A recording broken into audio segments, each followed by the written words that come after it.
Up next in the Golden Share, join hosts Amy Noobsome and Christina Vidovich as we interview the speakers of Washington, D.C. 2026. Women Getting Visible, the global leader in visibility conferences for women, where amazing women get in the room to get visible.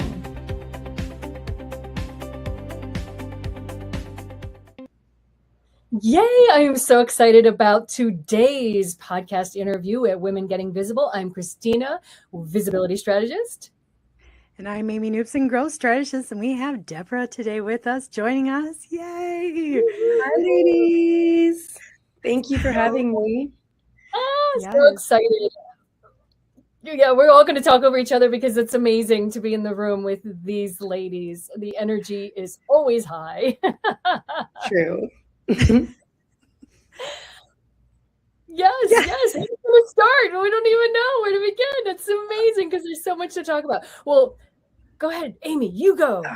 Well, and Deborah got to come to our Minneapolis event, right? And we were so excited. We're watching, Christina and I are going through the presentation, and we're like looking, and we're like, we're going to have her come back. And it's like immediate. We're like, yes. And so when Deborah said yes, she'd come to Washington, D.C., we were so excited to have her because what she talked about was so essential for every business owner. And the way Deborah explains it is just inviting. And that's what we love about it. So Deborah, tell us a little bit about how you help entrepreneurs and sales.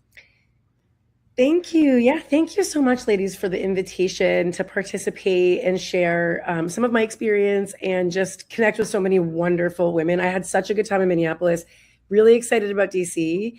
I loved the whole event in Minneapolis. I was just so moved by all the speakers, and I loved, watching the two of you create this magical space for people. So thank you for including me.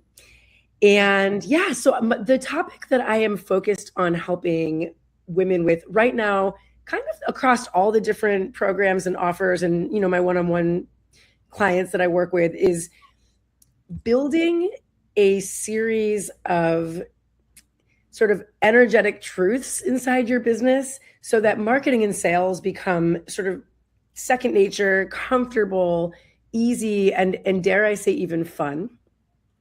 And so the topic for my talk in Minneapolis it's actually a workshop, and it's called The Energetics of Sales.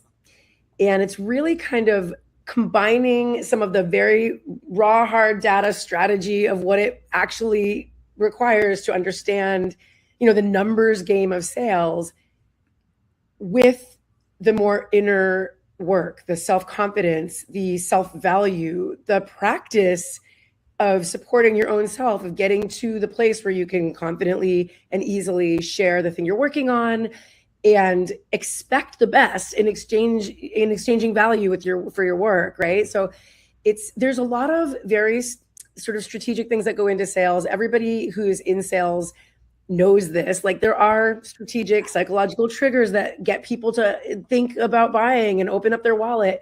There's, all kinds of ways to make the path easier. There's automations and technology, but all of the funnels and all of the technology and all of the great messaging scripts in the world will not serve you if you are not confident in the thing that you sell, your ability to deliver the thing you promised, and your ability to hold the capacity, right? To hold space for people to, experience the thing that you're promising. So it is a little bit different between like product marketing and what we think of as like personal brand marketing, which I think a lot of the women who will attend the conference there'll be a mix of both, right? There'll be people selling, themselves as a coach, as a guide, as a program director, or whatever. And then there'll be people who also have physical or digital products to sell. And really, it doesn't matter, excuse me, which thing you're selling. Your belief in not only the thing that you sell and your belief in yourself is going to close the deal and make it just so easy for people to want to say yes to you, right?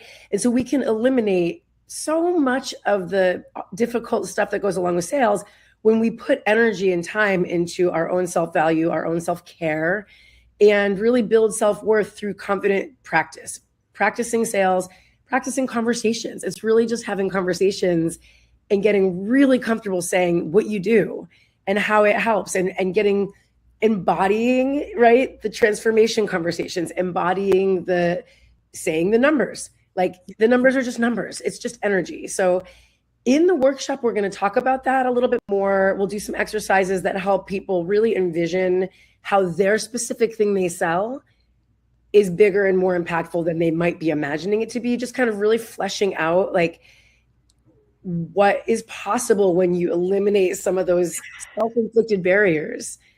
So I'm excited. We did a great job in Minneapolis. And so I'm excited to shape it a little bit more to share with the women who are coming to DC. Yes, yes. You know, you said a wonderful thing there is the value of your work. Now, that is a tough conversation for so many women who have spent their life being in service to their parents, their children, their family, to others, for friends. So to finally say, my work has value is a big bridge. So I love the fact, and you know, this is one of the things Amy and I talk about too, is that inner work. And the part that you're just mentioning too, is that is a huge part of it. What do you find is the biggest bridge in that first, like, oh, I've got to step through to like start saying yes to myself? Is there something that you see in your clients that really like helps them get over that first bridge? Yeah, well, that's a great question. I just want to highlight something that you pointed out, because traditionally, we're not that far away. In 1950, a woman could not have a credit card without having her husband's signature on it. So we're not that far away from a time in the world when women really where domestic labor was unpaid. And so in terms of valuing work, there is like, you know, generations of ancestral lineage of, you know, working very, very hard in domestic ways that women were expected to do, we just naturally did, where there was not any exchange of monetary value. So there's like a lot of history behind the lack of self-worth. It's if you feel, you know, a little cringy when you first say the price of your offer, or if you feel a little bit uncomfortable asking for money in exchange for just helping somebody, you know, things that we would all naturally do, that's not weird. That's actually kind of the normal pattern that we inherited. So I think, you know, in terms of the bridging the gap between not feeling comfortable to sell the thing that you created, not understanding the pathway, and then getting to the point where you're like, yeah, I built this program. It's X number of dollars. Come on in. The confidence that gets you to selling and selling out is a practice, very much. And one of the things that I have my clients do right out of the gate is make a list of all the people in their world who actually need the solution that they offer, right? So not that you're going to go sell to those people, but I do this exercise with just about every client. Right now, everybody listening to this has 10 to 20 people in their immediate, I could pick the phone up and call you audience, who need the solution that you offer, right? Your business is based on solving a problem. Something is happening in the world that people are having a little bit of tension around. You have a solution. You can guide them, you can coach them, you can help them in some way, shape, or another. There are tons and tons of people immediately around you who need that help. And so when you start to envision your sales and your work as a service to other people, it really shifts away from I'm asking you for something in exchange for my time or my work into I'm offering you a solution. I'm offering you a path to get that problem that you're dealing with taken care of. And service is really the easiest way to sell, right? Because if you're serving and you're solving, there's a lot of value very apparent there. So I think shifting the mindset away from like I'm selling something and asking for money, I'm bothering you by needing you to pay me, into I'm going to help you solve that problem. Here's how I do it. And showing examples of how you solve the problem. That's a very different feeling for us, for anyone who has ever struggled with not wanting to charge for their work or not feeling quite sure how much or how to charge. That's a great place to start. Think of it as a service. Think of it as, helping, and understand that if you needed somebody to come mow your lawn, you would pay them. If you needed somebody to guide you through a problem and help you get to the other side, you would pay them. So it starts to shift when you think about it that way. I love that, because what you've said is the mindset shift, right? Is the idea that we are now not just talking to anybody or for anything. We're actually looking for those people that are needing our services, that are looking, they're actively looking typically. We forget that part, that they're actually wanting somebody to help them. And if you're the right fit, why not you? Yeah. And I love that you always bring that community piece and that idea of like, it's bigger than you. So why not step forward and be that person and offer the service that will support and help others? Yeah. And two, like, for example, as a marketing strategist and a business coach, I mean, there are a bazillion of me, right? There's so many people that do this, offer this type of support.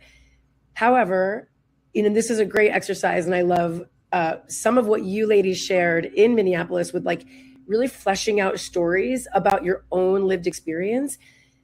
Nobody has lived the exact patterns and fact pattern that I have lived, like education, upbringing, parenting, whether or not you had a pet, right? Locations that you've lived geographically, languages you speak, first iterations of sales and trying and attempting, failing experience.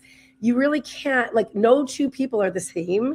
So even though I'm a marketing strategist, right? And I do a lot of other things under that hat, but I have lots of peers who are on paper look like my car, like identical, like a twin. But when we sit and talk, we do wildly different things because we are unique human beings. And so there's a lot to be said for really owning your own lived experience, your own story, bringing that into your sales conversations and being yourself, right? The more you can just be yourself, number one, the more comfortable you're going to feel. Because if you're trying to be, some exalted guru that you saw on the internet, you're trying to kind of, bring yourself to be at that level or something, but you're not being yourself, that can also be felt. That's part of the energetic. So it's like being yourself, relaxing into your own lived experience and owning that. And that gives the confidence that allows you to feel a little bit more comfortable. And then we, on the consumer side, we feel the comfort. We don't want you to be perfect. We don't want to buy from perfect people. We want to buy from other human beings who are real, and having a real lived experience. And that is always true. So sales is about relationships.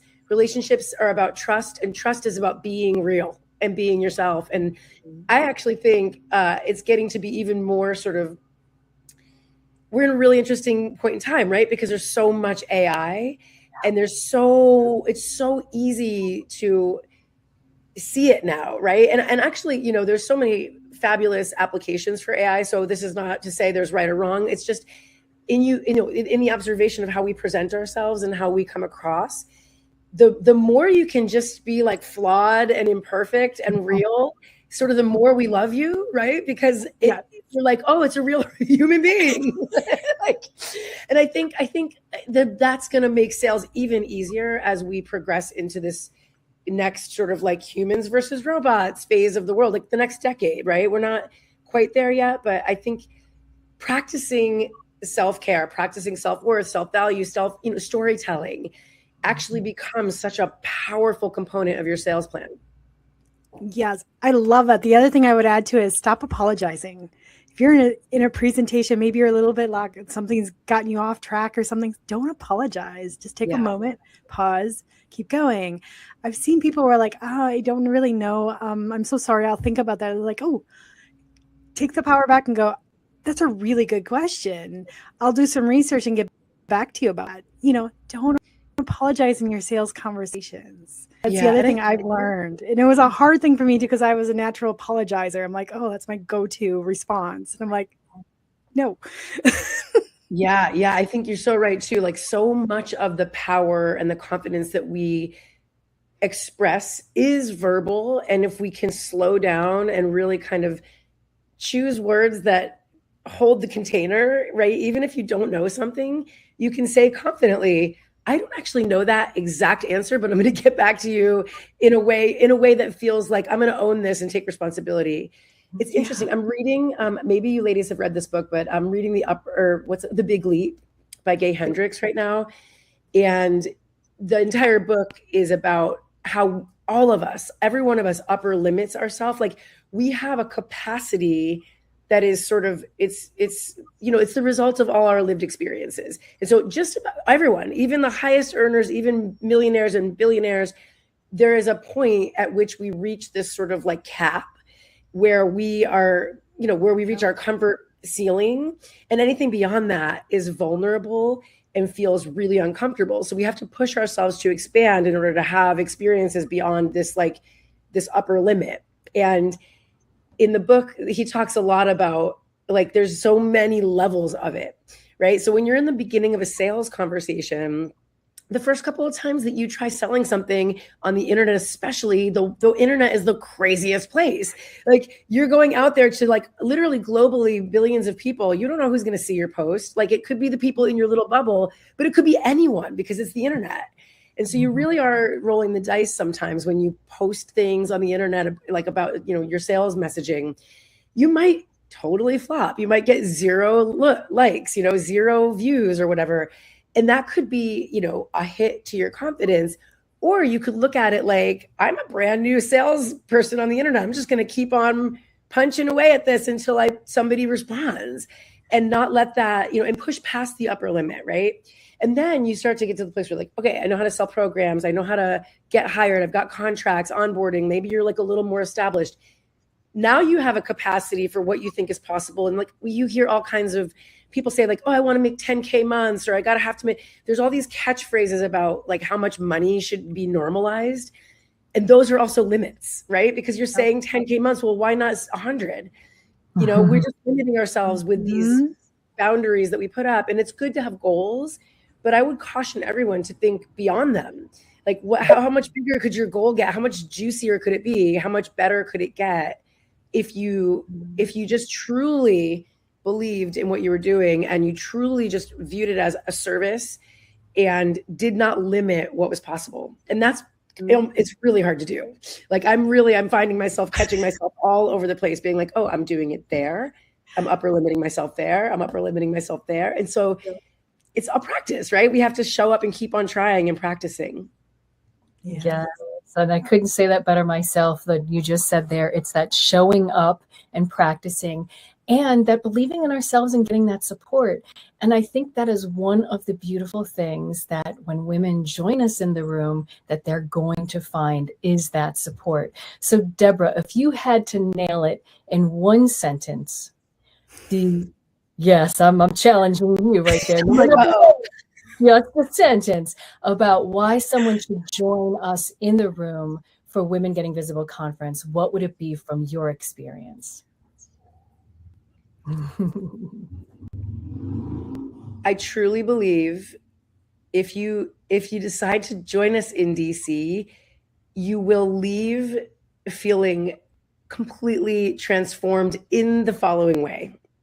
Not just inspirational, storytelling, and not just more information that will help you take steps, like strategic things that you can do, but connections with other women in this phase of their journey where they're saying yes. See, the thing about the room that you ladies curated, to me, and I've been to lots and lots of business conferences, is that you are inviting people to say yes to themselves in such a strong way. Like, it could almost feel uncomfortable how, when you're around so many people willing to step out on the edge a little bit and take a risk, I can literally feel it in my skin.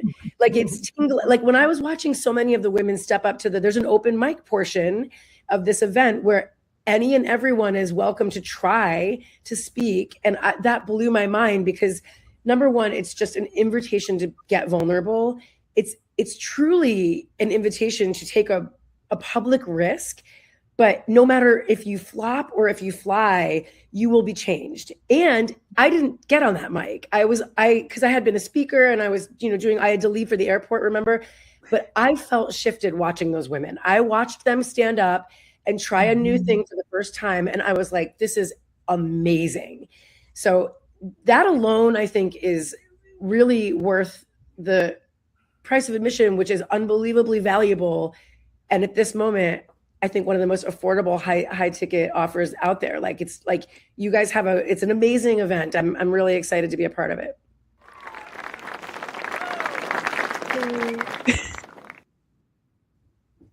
Wait, can I do that? Thank you so much for that. We love Moment of Story Sparks. I mean, that is one of the things we are so passionate about, is creating that story within yourself. Like, how do you bring it out, right?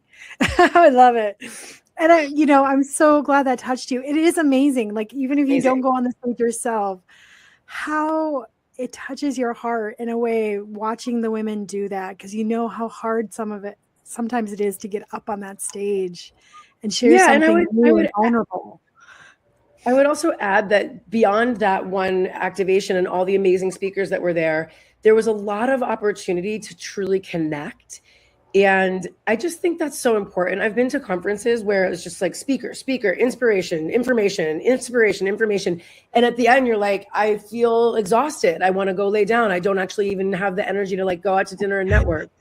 Whereas I felt like it was such a nice mix of like truly making connections. I've stayed in touch with everyone that I met there, which is so awesome and kind of rare, I think. So I do think that what you ladies are creating is a little special, and I'm like I said, I'm grateful to be part of it. Yay. Well, thank you, Deborah, for joining us today on this special speaker edition for Washington, D.C. Women Getting Visible podcast. I can't wait to see you in the room and listen to your marketing. Give us the title again. It's the energetics of sales. The energetics of sales. You're going to get a little bit of strategy, a little bit of mindset, and a lot of self-confidence.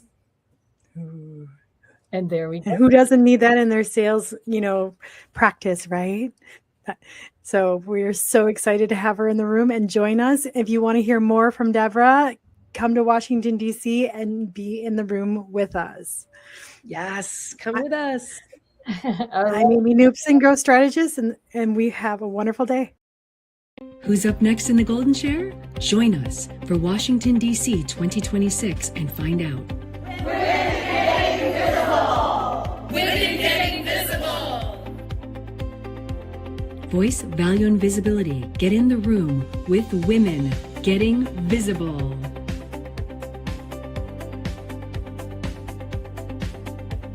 Could your community be next?